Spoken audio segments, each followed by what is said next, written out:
Imagine, if you will, a solitary traveller lost in a twilight wood where the trees twist like spectres and a fog clings heavy as a shroud.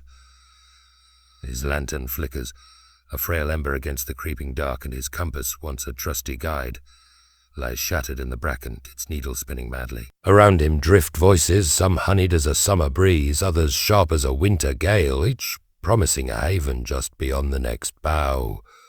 One whispers of a throne where he might reign, another of a feast he need not seek, a third of treasures gleaming in the mist. Yet with every step toward these siren calls, the thorns snag deeper, and the path to the open sky grows dim. Such is the plight of modern man, hedged about by habits so cunningly clad as virtues that he scarcely perceives the fetters at his ankles. I have oft pondered, in the quiet of my study or the clamour of Oxford's halls, that a man's soul is less forged by the mire he treads this day than by the star he pursues for the morrow.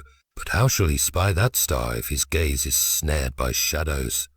In this age, where the clatter of machines drowns the lark's song, where men race after shadows cast by their own lanterns, I see not one snare, but 7, each a chain wrought in the smithy of our own choosing. These are no trifling quirks, no mere stumbles of the frail flesh, but deep-seated habits that bind the Christian heart from the sunlit uplands of God's design. Picture the traveller pausing, his breath a ghost in the chill air, and ask, what holds him here? Is it the pride that bids him crown himself king of this fog-bound realm? Or the neglect that turns him from the bread laid free beneath the boughs? Perhaps it is the lust for baubles that wink like false stars, or the mask he dons to hide his trembling hands from the wind's keen eye. Mayhap the tempest of noise deafens him to the whisper in the glade, or the quill of scorn he wields blinds him to the beggar at his side. And perchance it is ease itself, a velvet cradle in the hollow, that lulls him to slumber when he should climb. These are no idle fancies, but truths I have glimpsed in the mirror of my own soul and the faces of men about me. In this bustling century where the wireless hums and the motor car roars, we are not unlike that traveller, each of us lured by voices that promise rest yet deliver bondage. The scholar in his tower, the merchant at his stall, the soldier in his trench, all wrestle with these same shackles, though they name them not. And yet, mark this, the wood is no eternal prison, nor the fog an unbreakable veil. Through its mists shines a star, faint yet steadfast, calling us not to despair but to awaken. The Apostle Paul, that tireless pilgrim, bids us plainly, be not conformed to this world, but be ye transformed by the renewing of your mind. Romans 12:2. His words are no gentle counsel, but a trumpet blast to rouse us from the bracken, to see the snares, to name them, and to cast them off. Let us pause here, you and I, as if by a fire's glow, and consider the road we tread. Pride struts bold as a lordling, yet its throne crumbles beneath the weight of dust. Neglect starves us amidst plenty, a famine of our own making. The lust for things glitters like a peddler's hoard, but its gleam fades in the hand. Stoicism armours us in marble, yet it is Christ's tears that bid us live. Noise roars like a tempest, drowning the still voice that would guide us home. Judgment scratches its quill, dividing where mercy would unite, and ease, sweet, subtle ease, spreads a blanket where a cross should stand. These 7 are no strangers. They lurk in the marketplace, the chapel, the hearthside, yea, even in the quiet of our own breasts. But why should this matter to you, who perchance sit weary from the day's toil, or restless with questions none dare answer? Because these shackles are not fate's decree, but ours to break. They are not iron forged by some cruel smith, but cords we've spun from threads of choice, threads we may yet unravel. The traveller need not perish in the wood, the fog need not claim him.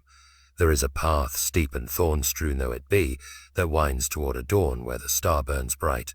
And here lies the marvel. To name these snares is to loosen their grip, to see them is to step free. I have watched men, scholars, ploughmen, widows, shake off such chains and find their feet upon that road, their lanterns kindled anew. So come, let us embark together, not as judges or sages, but as fellow wanderers in this fog-bound age. Let us name these 7 shackles, not to wallow in guilt, but to claim the liberty they steal. For the road to eternity is no idle stroll, no cushioned reverie. It is a waking, a striving, a song sung through bleeding lips. If thou hast felt the weight of these habits, if thou hast glimpsed the star through the mist, then linger not in the hollow. Speak of this to thy kin, ponder it in the watches of the night, and ask, what fetter binds me still? For we are not made to grope in shadows, but to climb with hearts ablaze toward the one who calls us forth. Here begins our tale, 7 snares to name, 7 chains to break, and a star to follow through the dark. Picture a lordling perched in a tower of weathered stone, its ramparts jagged against a sky he claims as his own. His banners snap in the wind, crimson and gold embroidered with boasts, while his voice, sharp as a herald's trumpet, bids the world bow. From his cracked window he surveys a realm of mist and shadow, deeming it his fiefdom, a kingdom vast and grand. Yet listen, the wind howls through gaps he will not mend, the stones crumble beneath his feet, and the fog creeps ever closer, a silent rebuke to his reign. Such is pride, the great usurper of the soul, a crowned thief who strides boldly into the heart's citadel and plants his standard where only God should stand. Pride goeth before destruction. Solomon warns with a sage's weight, Proverbs 16:18, and indeed it does, for it builds its throne upon the shifting sands of self, toppling the true sovereign from his rightful seat. In this bustling age, pride wears no mere coronet of old, no feudal circlet of iron and jewel. Nay, it struts through the marketplace in finer garb, be it the scholar's smug quill, scratching treatises to prove his wit unmatched, or the merchant's jingling purse, swollen with coins he counts as his glory. It peers from the pulpit where the preacher thunders his righteousness, and it glints in the soldier's eye as he polishes his medals, each a mirror to his own esteem. Pride is no stranger to the hearthside either. There it whispers to the weary father, thou art the king of this small domain, and to the mother, thy labours outshine all. It is a voice both sweet and shrill, a siren that lures our traveller from the wood's lowly path with a promise. Thou needst no guide, no hand but thine own. And so he turns from the star that glimmers faint through the fog, choosing instead the cracked window's flattery, a reflection of self distorted yet dazzling. But mark this, for herein lies its cunning. Pride is no mere braggart's shout, no clownish strut for the crowd's applause. It is a subtler foe, a shadow that cloaks itself as virtue. It bids us compare. See how the neighbour falters where we stand tall, how the sinner stumbles where we stride sure. It weaves a tapestry of judgment thread by thread until we sit enthroned above the rabble, our banners fluttering with silent scorn. Yet what a jest this reign! For the tower crumbles, the wind mocks, and the fog presses in, a kingdom of dust ruled by a fool. I have seen it in my own heart, this usurper's gleam, when I fancied my words wiser than my fellows, my thoughts loftier than the common clay. And I have seen it in the faces of men, scholars, ploughmen, priests, each crowned in his own mind, each blind to the ruin at his feet. Why should this stir thee, who perchance sit now in quiet or toil?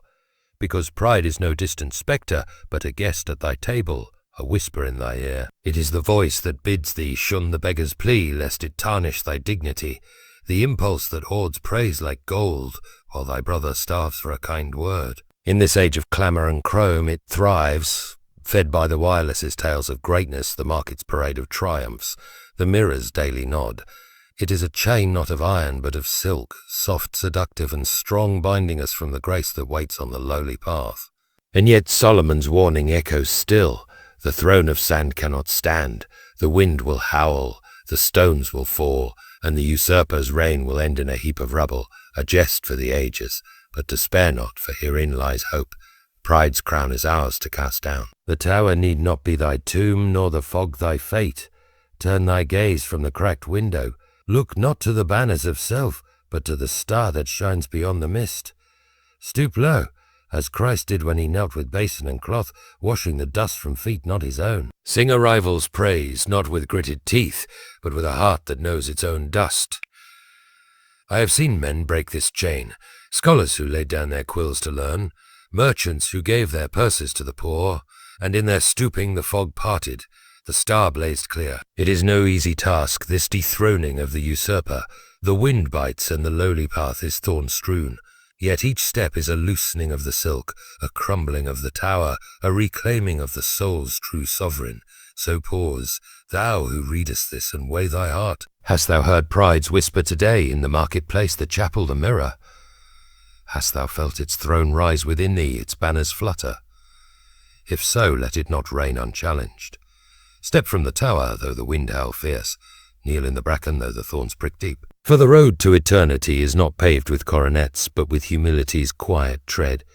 Speak of this to thy kin, ponder it by the fire's glow, and ask, where stands my tower, and how shall I cast it down? Pride is the first shackle, the great usurper, but it is ours to unseat, and in its fall the star shines brighter through the fog. Imagine a wanderer lost in that fog-bound wood, his satchel slung empty across a stooped shoulder, his steps faltering as hunger gnaws at his frame. Before him, beneath the gnarled boughs, lies a banquet, tables laden with bread, still warm wine that gleams like rubies in the half-light, a feast spread free for the taking. Yet he turns aside, eyes dull, and shuffles past, drawn instead to a patch of bracken where husks lie scattered, dry, brittle, and tasteless. He stoops to gather them, chewing with grim resolve, while the banquet's glow fades behind him, its bounty untouched. Such is the soul's plight when we neglect its bread. Prayer, the scriptures, contemplation, and the company of the faithful. These are no trifles to be bartered, no garnish for a feast of our own devising, but the very marrow that sustains our traveller's march toward the star. To spurn them is to court a famine within, a starvation amidst plenty, a blindness where light abounds. In this clamorous age, we are that wanderer, and the husks we clutch are legion. By the hearth we gorge on gossip's dry crumbs, tales of who faltered and who rose, while the table of the eternal gathers dust. In the marketplace we nibble the stale scraps of the daily news, its ink smudging our fingers with cares that fade by dusk, yet leave us no fuller. The wireless hums its tunes, the typewriter clacks its tales, and we fill our hours with their rustling husks, deeming them sustenance enough. Prayer, we say, is a ritual for monks, a whisper too faint for our bustling days. Scripture, a tome too old for our modern wit. Contemplation, a luxury we cannot spare, and fellowship, a fire too dim to warm our hurried hearts. So we stumble on, satchels empty, strength ebbing, blind to the banquet that waits. An offering not of man's making, but of God's own hand, do yet mark the marvel of this feast, for it is no mere bread and wine. Prayer is no mumbled rite, but a cry that pierces the fog to reach the Father's ear, a lifeline flung from the wood's heart to the heavens. Scripture is no dusty scroll, but a map etched by the Maker's quill, its lines tracing the path through thorns to the star's gleam. Contemplation is no idle dream, but a pause where the soul drinks deep, a wellspring bubbling in the silence. And fellowship, fellowship is the fire that warms a shivering band, where hands clasp and voices rise, kindling embers against the mist. These are the soul's bread, the wine that quickens the spirit, the marrow that knits sinew to bone. I have tasted them in my own hours, kneeling by a candle's flicker, tracing a verse till it sang, sitting silent till the still voice stirred, breaking bread with a friend, and found by famine flee. Why then do we turn aside? Perchance it is pride's echo whispering we need no guide, no sustenance beyond our own store, or lust's gleam luring us to trinkets over treasure. Mayhap it is the mask we wear, fearing to kneel lest our frailty show, or the tempest of noise that drowns the banquet's call. In this age, the voices are shrill, work bids us haste, pleasure bids us linger, and the soul's table stands neglected, its cloth unstained by our touch. I have seen men starve thus, scholars who scorned the map for their own charts, merchants who traded prayer for profit, ploughmen who shunned the fire for solitude, and their eyes grew hollow, their steps unsure. To neglect this bread is no small lapse. It is to choose the husk over the loaf, the bracken over the bough, the shadow over the star. And hear this, thou who readest, the famine need not claim thee, the banquet waits still, its glow undimmed, its bounty free. It asks no coin, no crown, only a turning, a tasting. Kneel at morn with a single plea, though thy voice tremble, let it rise through the fog and find its mark. Trace a verse by candlelight, though thy wit falter, let its lines guide thee where pride's tower crumbles. Pause in the day's rush, though the world clamour, let the silence fill thee like wine. Linger with a friend in holy talk, though thy heart quake, let the fire warm thy bones. I have seen this too, Men who turned from husks to bread, who knelt and rose anew, who drank and found their sight. The wood's thorns may prick, the fog may chill, but each bite of this bread is strength, each sip a step toward the uplands. So stand thou, weary one, and weigh thy satchel. Hast thou filled it with husks today? Gossip hast the world's dry crumbs? Hast thou passed the banquet by, deeming it too humble, too hard? If so, let not the famine reign. The star shines yet through the mist, and the table waits, bread warm, wine rich, marrow deep. Speak of this to thy fellows, muse upon it in the night's hush, and ask, what husks do I clutch, and how shall I turn to the feast? For the soul's bread is no luxury, but life itself, a sustenance to break the shackle of neglect and light the path through the fog.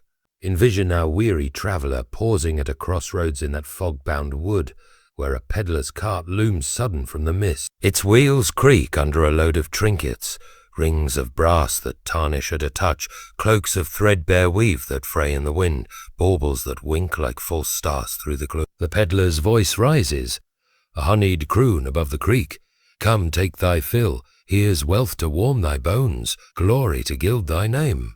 The traveller's hand trembles, his eyes gleam, and he steps toward the cart, lured by the shimmer of things that promise much yet weigh little. Such is the lust for things, a siren song that echoes through the soul, bidding us hoard what moths devour and thieves filch. No man can serve two masters, Christ declares with piercing clarity, Matthew 6:24. Yet how oft do we dance a jig between the altar and the counting-house, juggling pence while the true gold slips through our grasp. In this age of clatter and shine, the peddler's cart rolls loud through every lane. It parks in the marketplace where merchants hawk chromium and cloth, their cries a din that drowns the wood's faint breeze.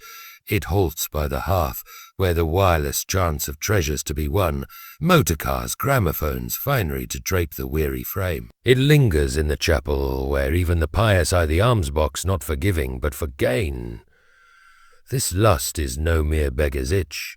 It is a lordly hunger, dragon's greed that gilds our days with gleam yet leaves our nights cold. We chase it in the tailor's stitch, the banker's note, the trophy's polish, each a bauble winking like a star, each a shadow that leads us from the banquets. I have felt its pull myself, coveting a book not for its wisdom but its binding, a coin not for its use but its clink, a hollow chase that warms no soul, but see the jest of it, for this lust cloaks itself as need. It whispers, these things mend the heart's deep ache. Take them, and thou shalt be whole. A cloak to shield the chill, a ring to mark thy worth, a hoard to still the fear of want. Surely these are no sins but right. Yet grasp them, and the truth unfurls. The cloak frays, the ring dulls, and the hoard grows heavy, a dragon's pile that guards no peace. In the wood the traveller clutches his trinkets, his satchel sags, and the star fades. False stars have led him astray, and the banquet's bread lies far behind. I have seen men thus ensnared, scholars piling tomes they never read, merchants stacking gold they never spend, ploughmen coveting tools they never wield, their hands full, their hearts empty, their steps slowed by a weight that profits naught. Why should this grip thee, who perchance sit now with purse or pride in hand? Because the peddler's cart rolls for us all. It is the voice that bids thee buy one more trifle, though thy shelf groans, the urge that hoards a shilling, though a widow starves, the gleam that turns thy eye from the beggar to the bauble. In this age the hawkers shout louder, advertisements blare, shop fronts dazzle, and the lust for things weaves a net of want around our days. It is a shackle not of steel, but of silk and glitter, soft to the touch yet hard to break, a chase that promises fullness but delivers dust. Christ's words ring stern. We cannot serve God and mammon, yet how oft do we try, threading a needle through two masters' eyes, only to find the thread snapped and the soul unstitched, yet despair not, for the cart's gleam need not be thy doom. The wood holds no prison but what we build, and the fog hides a star that waits still. Turn from the peddler's croon, let his trinkets tarnish in the mist, and seek the riches that endure. Press a coin into a widow's palm, though thy purse lighten. Clothe a shivering child, though thy cloak thin. Give what moths cannot touch, and watch the hoard's weight lift. I have seen this freedom, men who forsook the cart for the cross, who gave their gold and found their joy, who walked lighter through the thorns. It is no easy turning.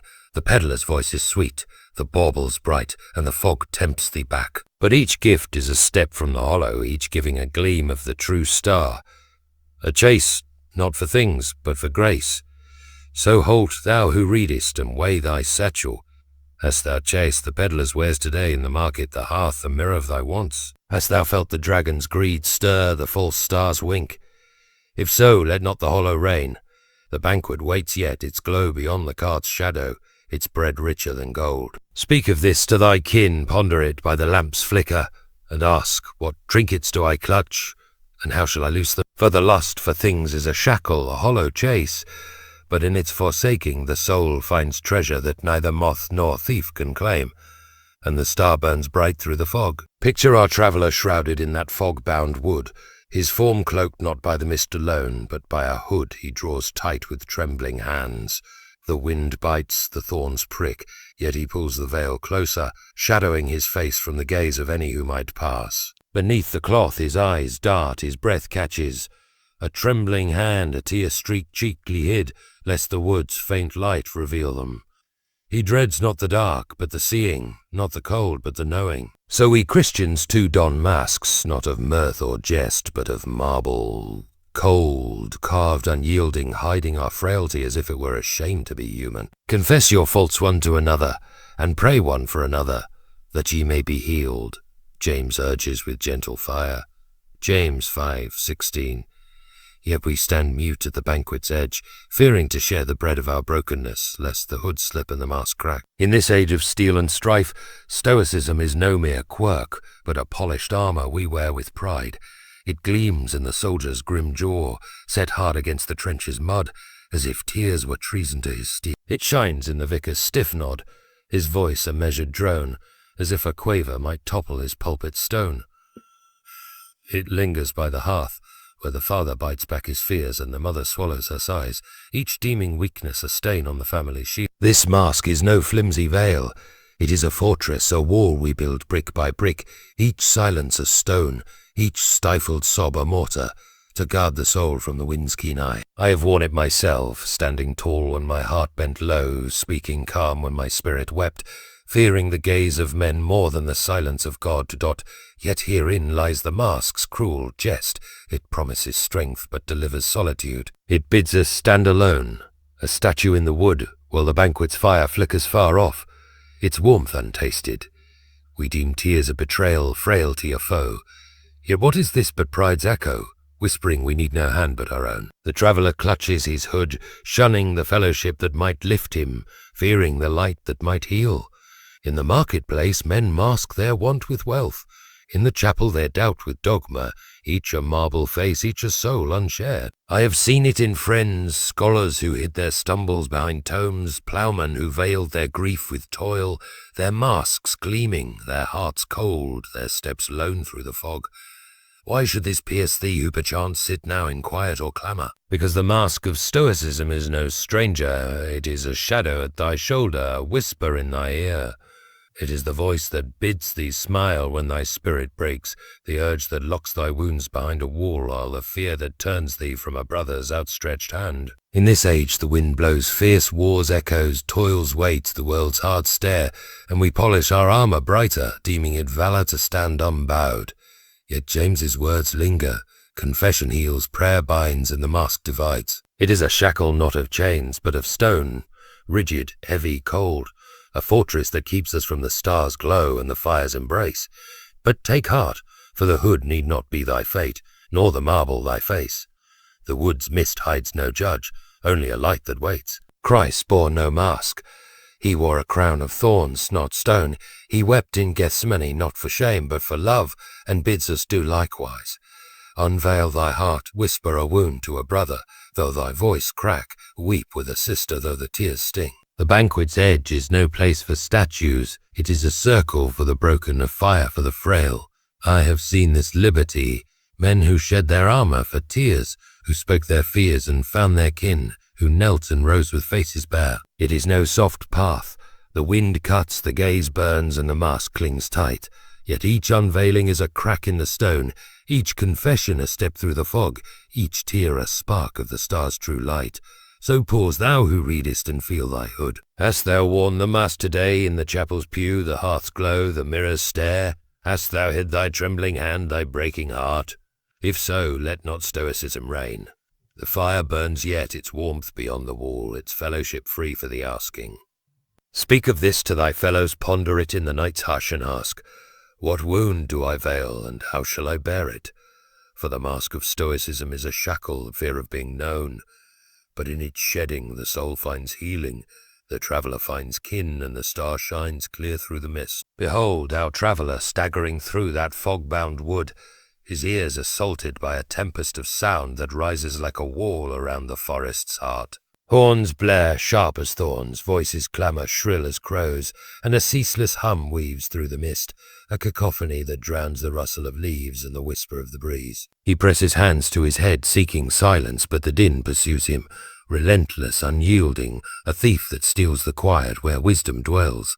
In this tumult, the still, small voice that spake to Elijah, 1 Kings 19, 12 fades to a sigh, a thread lost in the roar of man's own making. Such is the tyranny of noise, a shackle not of iron but of clamour, binding the soul from the star's faint call, and a peace that waits beyond the storm.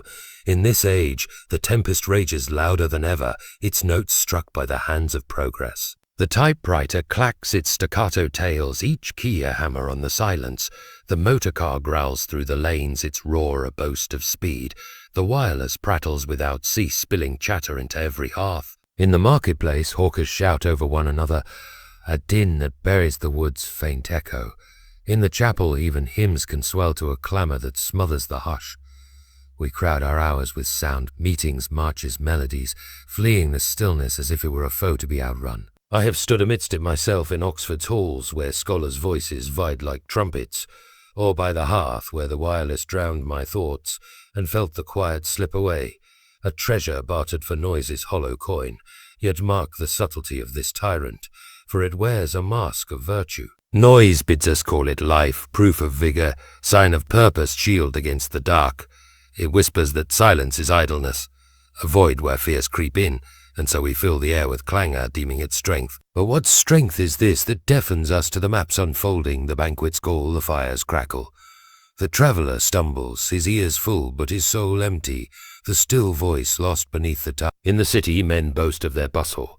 In the cloister they chant to drown their doubts, each a captive to the storm, each blind to the star that glimmers through the fog.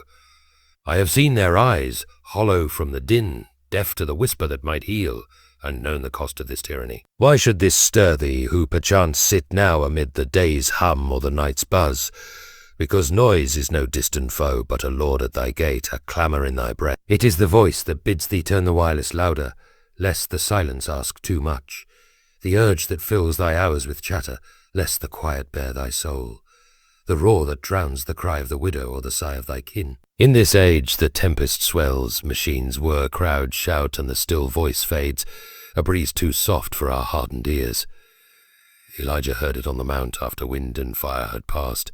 Yet we caught the storm, fearing the hush that follows. It is a shackle of sound, ceaseless, seductive, strong, a wall that keeps us from the glade where God's whisper waits.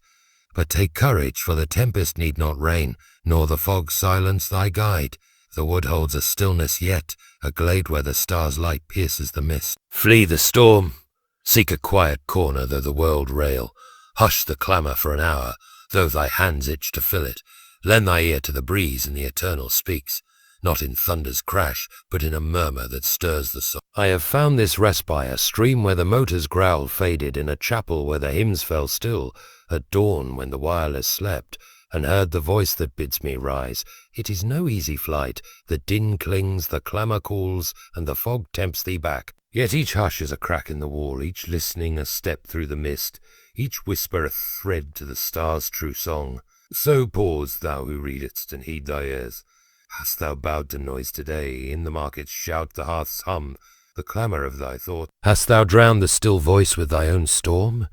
If so, let not the tyranny hold. The banquet waits yet, its fire beyond the tempest's reach, its map unfolded in the quiet. Speak of this to thy fellows, ponder it in the night's lull, and ask, what din do I court, and how shall I hush it? For the tyranny of noise is a shackle, a drowning of the still voice, but in its breaking the soul finds peace, the traveller hears his guide, and the star shines clear through the fog. Imagine our traveller pausing in that fog-bound wood, his silhouette stark against the mist, his hand outstretched, not to beckon or to bless, but to accuse. In his grasp a quill scratches swift on a shadowed scroll, tallying faults like a scribe in a tower of scorn. He peers through the haze, eyes narrowed, and marks the beggar's tattered cloak, the wanderer's faltering step, the sinner's bowed head, each a line on his ledger, each a speck to be named. The wind carries his mutterings, sharp as thorns. See how they fail, how low they sink. Yet the scroll blinds him to the bracken at his own feet, the fog that cloaks his own path. Such is the sin of judgment, a pointing finger dipped in the ink of disdain, etching lines between souls where Christ would draw a circle. Judge not that ye be not judged. Our Lord commands with quiet thunder, Matthew 7. One yet we perch like crows upon a branch, cawing at the flaws of others, while our own perch trembles. In this age of strife and splintered creeds, the scribe's quill scratches louder than ever. It scribbles in the marketplace, where men sneer at the poor man's rags and the rich man's greed, each fault a stroke to exalt the self. It writes in the chapel, where pews divide, here the pious, there the fallen, and tongues wag at the sinner's stumble rather than the saint's own dust. It inks its lines by the hearth, where kin point at kin, tallying slights over supper's bread. This pointing finger is no mere idle jab. It is a fortress of disdain, a tower higher than pride's own ruin, built brick by brick with every whispered they and not I. I have wielded it myself, marking a friend's lapse while my own heart faltered, cawing from my twig while the wood's thorns pricked my soles unnoticed. Yet herein lies the sin's dark jest. It promises righteousness but delivers blindness. It bids us stand as judges, scrolls in hand, while the banquet's cloth tears beneath our quill's sharp point. The traveller halts, his ledger heavy, his path lost. Judgment has fallen from the fire's warmth, the stars gleam, the mercy that binds. In the city men perch and point, blind to their own want. In the cloister they scribe and scorn, deaf to their own doubts. Each a crow, each a scribe, each a soul divided from the lowly path. I have seen their faces, hard with disdain, eyes dim with tallying, hands stained with ink, building towers of scorn that crumble in the wind, leaving naught but dust and solitude. Why should this rouse thee, who perchance sit now in calm or quarrel? Because the pointing finger is no stranger. It is a shadow at thy elbow, a quill in thy grasp. It is the voice that bids thee scorn the beggar's plea, lest it mirror thy own lack, the urge that tallies a brother's fault, lest thy own be weighed, the whisper that lifts thy perch above the rabble, lest thou join them in the bracken. In this age the fog thickens, war's echoes linger, creeds clash, kin divide, and the scribe's quill scratches swift, deeming it justice to name the speck while the plank festers. Christ's command stands stark, judge not, lest the measure turn inward. Yet how oft do we wield the scroll, blind to the star that calls us all to mercy? But take heed, for the quill need not rule, nor the fog bury thy way. The wood holds no court but God's, and the mist hides a light that waits still. Lower thy finger, seek a fault in thine own heart though it sting. Lift a hand to the fallen, though it soil thy sleeve. The banquet's fire burns yet, its cloth torn but mendable, its circle wide for the humble. I have seen this grace men who dropped their scrolls to kneel, who ceased their cawing to clasp a hand, who turned from judgment to mercy and found the fog part. It is no gentle turning, the quill clings, the perch sways, and the wind bites at thy pride. Yet each lowering is a crack in the tower, each lifting a step through the mist, each mercy a gleam of the star's true light. So halt thou who readest, and weigh thy scroll. Hast thou pointed today? In the market's din, the chapel's hush, the mirror's gaze? Hast thou tallied faults while thy own lay hid? If so, let not the scribe reign. The star shines yet beyond the tower's ruin, its call softer than scorn, but stronger than stone. Speak of this to thy kin, ponder it by the fire's glow, and ask, what speck do I mark, and how shall I lift instead? For the pointing finger is a shackle, a sin of the scribe, but in its breaking the soul finds unity, the traveller finds the path, and the star burns bright through the fog. Envision now a traveller sinking into a mossy dell within that fog-bound wood, the mist curling soft as a blanket around his weary frame. The star above glimmers faint, its call a distant echo, yet his lids droop and he yields to the dell's embrace, a cradle of leaves that hums a lullaby not of angels but of ease. The thorns of the wood prick not here, the wind bites not. All is still, all is soft, and he dreams of rest unbroken. Abraham trod deserts under a scorching sun, Moses scaled Sinai's jagged heights. Yet we, in this age of feather beds and glowing hearths, caught slumber where they braved storm. Such is the love of ease, a velvet chain that binds the soul to the hollow, luring us from the steep ascent with a whisper. Why climb when thou canst lie? Christ calls us to a cross. Not a cushion, yet we linger, dodging the star's summons for the fog's gentle shroud. In this age, it spreads its blanket wide and thick, it drapes the marketplace, where men toil not for bread but for leisure. Chairs that cradle, machines that hum in our stead. It cloaks the hearth, where the wireless sings us to stupor, and the fire's glow bids us doze rather than rise. It seeps into the chapel, where pews cushion our bones and prayers grow rote, a murmur to soothe rather than stir. This love is no mere idler's whim. It is a siren's song sweet and low, weaving a web of comfort that numbs the spirit. I have felt its pull myself, sinking into a chair when a neighbour's cry echoed, lingering by the hearth when a hard truth waited, choosing the dell's lull over the wood's call, the velvet over the thorns, yet mark the cunning of this slumber, for it cloaks itself as wisdom. Ease bids us call it peace, a respiter and a shield from toil, a balm for the soul's weariness. It whispers that the steep path is folly, the stars gleam too faint to chase, and so we nestle deeper, deeming it prudence to shun the wind. But what peace is this that dulls the banquet's fire, that hushes the still voice, that blinds us to the beggar's need? The traveller sleeps, his satchel stuffed with trinkets, his hood drawn tight, his ears deaf to whispers, his finger pointing at shadows, all to dodge the climb. In the city men drowse in luxury. In the cloister they slumber in routine, each a captive to the dell, each a soul lulled from the stars' wild call. I have seen their faces, soft with ease, eyes dim with rest, hands idle, dreaming of hollows while the uplands wait. Why should this wake thee, who perchance sit now in comfort or quiet? Because Aes is no distant temptress. It is a guest at thy table, a murmur in thy... It is the voice that bids thee shun the rugged path, lest it bruise thy feet, the urge that keeps thy hand from the lonely, lest it tire, the lull that turns thy eye from the star, lest it demand thy ride. In this age the fog thickens, war's scars fade into cushioned days, toil yields to machines, and Aes weaves a cradle where a cross should stand.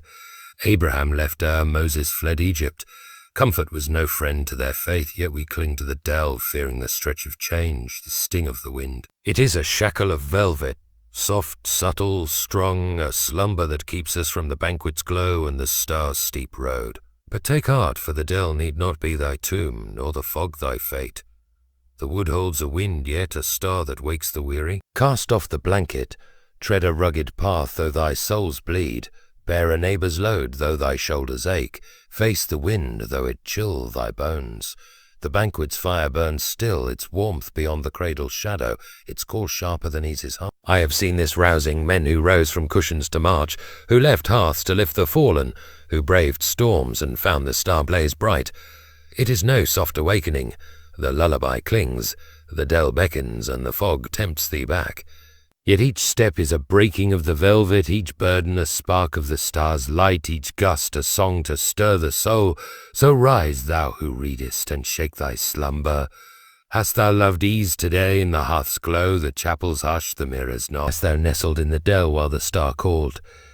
If so, let not the lullaby reign.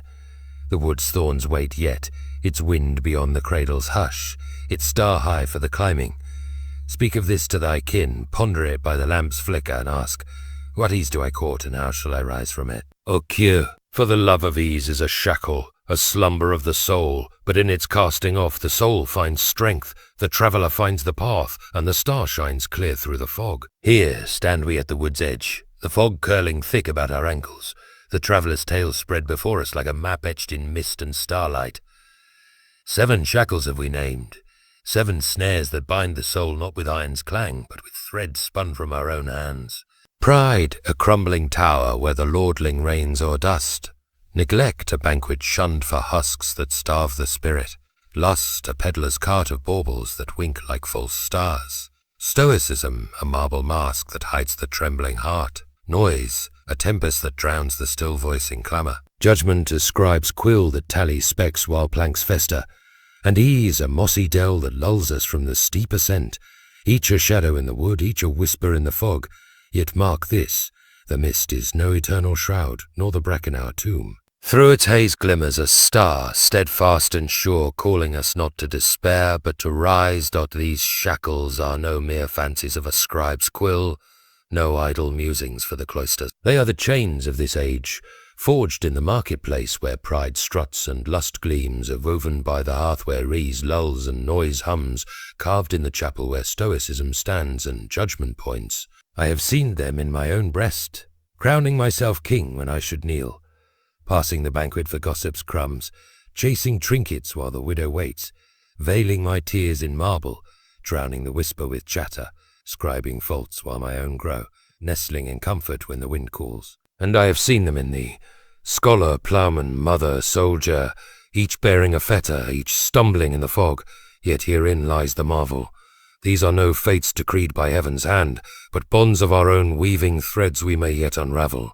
For what is this wood but a mirror of our souls, its fog a veil we lift or cling to by choice?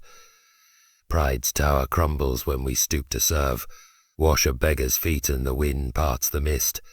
Neglect's famine flees when we feast on grace and kneel with a plea, and the banquet's glow returns. Lust's hollow chase fades when we give our hoard, clothe the shivering child and the star shines true.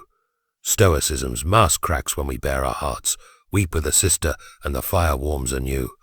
Noises tempest stills when we hush the din, seek a glade and the whisper guides. Judgment's quill falls when we lift the lowly, heed the fallen, and the path unites. Ease's slumber breaks when we stride the steep, bear a load and the uplands beckon. Each shackle has its key, each thread its tear, not in grand gestures but in small turnings, humble steps through the thorn. Why should this tale grip thee, who perchance sit now by lamp or labour? Because the wood is thy wood, the fog thy fog, the star thy star. These seven are no strangers, they whisper in thy ear as thou risest, walk with thee through the day's toil, sit by thee in the night's hush. Hast thou felt pride's crown today, neglect's hunger, lust's gleam? Hast thou worn stoicism's mask, bowed to noise's roar, pointed the scribe's finger, loved ease's cradle? If so, thou art not alone. These shackles bind us all from the scholar's tower to the ploughman's furrow. Yet they bind us not to doom, but to awakening.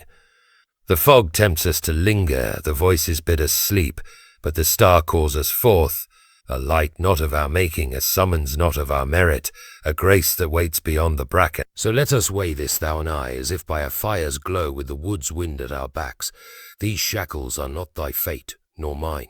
They are ours to break, ours to cast into the mist. Stoop, feast, give, unveil, hush, lift, stride. These are no counsels for saints alone, but for thee who stumble as I do. I have seen men shake them off, scholars who knelt, merchants who gave, soldiers who wept, ploughmen who rose, and watched the fog part, the star blaze, the path clear. It is no easy road. The thorns prick, the wind bites, the fog clings. Yet each step is a loosening, each turn a lightening, each breaking a song through bleeding lips. The wood's end is not a hollow, but an upland, a dawn where the star burns bright, where the soul stands free. Thus I charge thee, if this tale kindles a spark in thy breast, bear it forth. Speak of it to thy kin over bread or toil. Whisper it to thy heart in the watches of the night. Ponder it by the lamp's flicker when the world sleeps. Ask not merely, what shackles bind me, but how shall I break them? For we are not born to drowse in fog, to grope in shadows, to nestle in bracken. We are made to climb with hearts ablaze, to tread the steep with hands outstretched, to sing through the mist toward the one who calls us home. The 7 shackles are ours to name, ours to shed, ours to leave in the wood's dust. Rise then, thou weary traveller, the star waits, the fog lifts, and the uplands sing of a freedom won not by strength, but by surrender to him who bids us come.